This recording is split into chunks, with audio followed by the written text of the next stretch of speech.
اور آپ کو بتائیں کہ ڈی چوک میں طلبہ اور طالبات کا دھرنا جو ہے وہ جاری ہے اور اب 8ویں روز میں داخل ہو گیا ہے۔ اسی حوالے سے بات کریں گے، ڈاکٹر اشرف نظامی صاحب ہمارے ساتھ موجود ہیں۔ ڈاکٹر صاحب بہت شکریہ آپ کے وقت کا۔ ڈاکٹر صاحب دھرنا تو جاری ہے، اب 8 روز گزر چکے ہیں، طلبہ اور طالبات سے بات کیوں نہیں کی جا رہی؟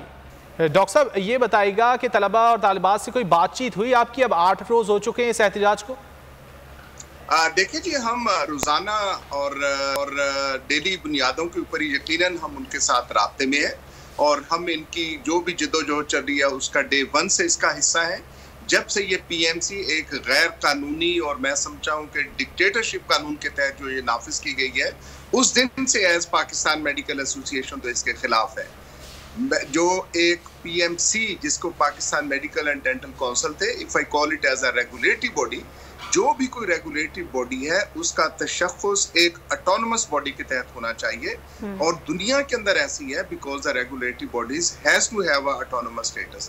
بدقسمتی سے یہ پاکستان کے اندر جو ایک آمرانہ ذہنیت ہے، اس ذہنیت کے تحت یہ اس کو کنٹرول کرنے کی کوشش کی جا رہی ہے اور کتنے شرم کی بات ہے کہ پی ایم سی کے افیئر جو ہے وہ منسٹری وہاں جا کے حل کرنا چاہ رہی ہے، منسٹری وہاں پہ انوالو ہے۔ تو میں سمجھتا ہوں کہ یہ دنیا کے اندر بھی ہماری جگ ہسائی کروائیں گے اور جو پاکستان کے اندر ان بچوں کے مستقبل کے ساتھ جو کھلواڑ کیا جا رہا ہے، میں اس جدوجہد کو سلام پیش کرتا ہوں۔ اس وقت جو بچے ڈی چوک کے اندر بیٹھے ہوئے ہیں، 4 اکتوبر کو بچوں نے اعلان کیا ہوا ہے کہ ڈی چوک کے اندر پاکستان بھر سے تنظیمیں جو ہے اس کے ساتھ حصہ لے رہی ہیں۔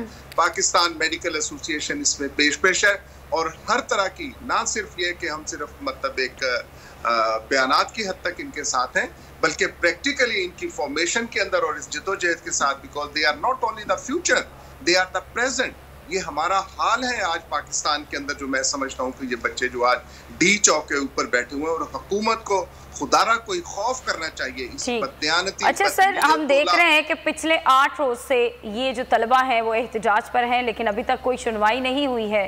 مزید اب ان کے ساتھ اور لوگ بھی شامل ہو گئے ہیں، کچھ سیاسی رہنما ہیں وہ بھی ساتھ دے رہے ہیں۔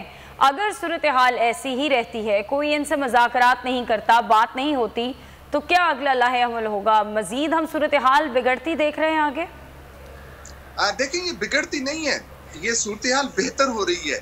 جب بھی کسی ملک کے اندر، کسی قوم کے اندر، کسی طبقے کے اندر جب شعور بیدار ہوتا ہے تو یہ بگڑتی صورتحال تو نہیں ہے، یہ تو اچھی صورتحال ہے کہ آج وہ بے حس قوم، آج وہ بے حس طبقہ جو ہمارے اندر معاشرے، مہنگائی کو آپ دیکھیں، باقی چیزوں کو دیکھیں، انڈیفرنٹ ایٹیچیوڈ، حکومت کا بھی انڈیفرنٹ ایٹیچیوڈ، ہمارے معاشرے کا بھی انڈیفرنٹ ایٹیچیوڈ، سوسائٹی کا انڈیفرنٹ ایٹیچیوڈ، وہ میں سمجھتا ہوں کہ یہ تو ایک بہتری ہے۔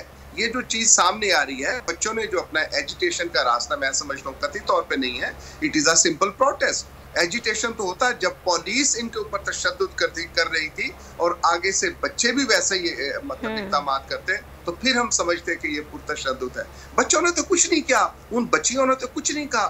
شرم آنی چاہیے، بیٹھے ہوئے معصوم بچوں کے اوپر یہ لاٹھی چارج کرواتے پھر رہے ہیں اور مطلب یہ سمجھتے ہیں کہ بڑی بلے بلے کروا رہے ہیں۔